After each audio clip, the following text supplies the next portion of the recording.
ജമ്മുകാശ്മീരിലെ പഹൽഗാമിൽ ആക്രമണം നടത്തിയത് 2 കാശ്മീർ സ്വദേശികളടക്കമുള്ള 6 ഭീകര സംഘം. ഇതിൽ 3 പേരെ തിരിച്ചറിഞ്ഞു. ലഷ്കർ-ഇ-തോയ്ബ കമാൻഡർ സൈഫുള്ള കസൂരിയാണ് ആക്രമണത്തിന്റെ സൂത്രധാരൻ എന്നാണ് കണ്ടെത്തൽ. ഭീകരാക്രമണത്തിൽ മരിച്ച 26 പേർക്കും ശ്രീനഗറിൽ അന്തിമോപചാരം അർപ്പിച്ച കേന്ദ്ര ആഭ്യന്തരമന്ത്രി അമിത്ഷാ പഹൽഗാമും സന്ദർശിച്ചു. രാജ്യത്തെ കണ്ണീരിലാഴ്ത്തി 26 നിരപരാധികളുടെ ജീവനെടുത്ത ഭീകരർക്കായുള്ള തെരച്ചിൽ സൈന്യം ഊർജിതമായി തുടരുകയാണ്.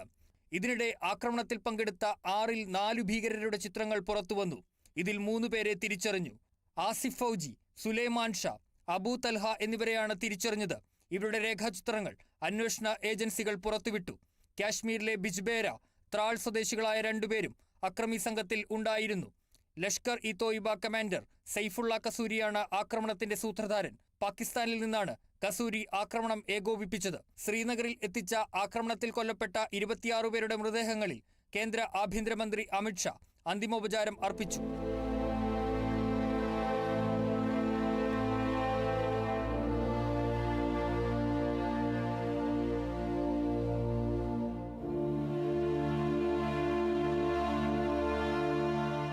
ആക്രമണത്തിൽ പരിക്കേറ്റ 17 പേർ അനന്തനാഗ് മെഡിക്കൽ കോളേജ് അടക്കമുള്ള ആശുപത്രികളിൽ ചികിത്സയിൽ തുടരുകയാണ്.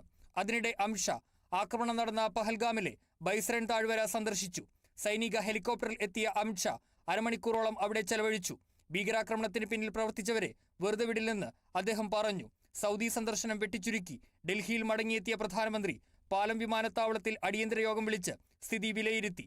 യോഗത്തിൽ വിദേശകാര്യമന്ത്രി എസ് ജയശങ്കർ, ദേശീയ സുരക്ഷാ ഉപദേഷ്ടാവ് അജിത് ഡോവൽ എന്നിവർ പങ്കെടുത്തു. News desk, Kerala vision news.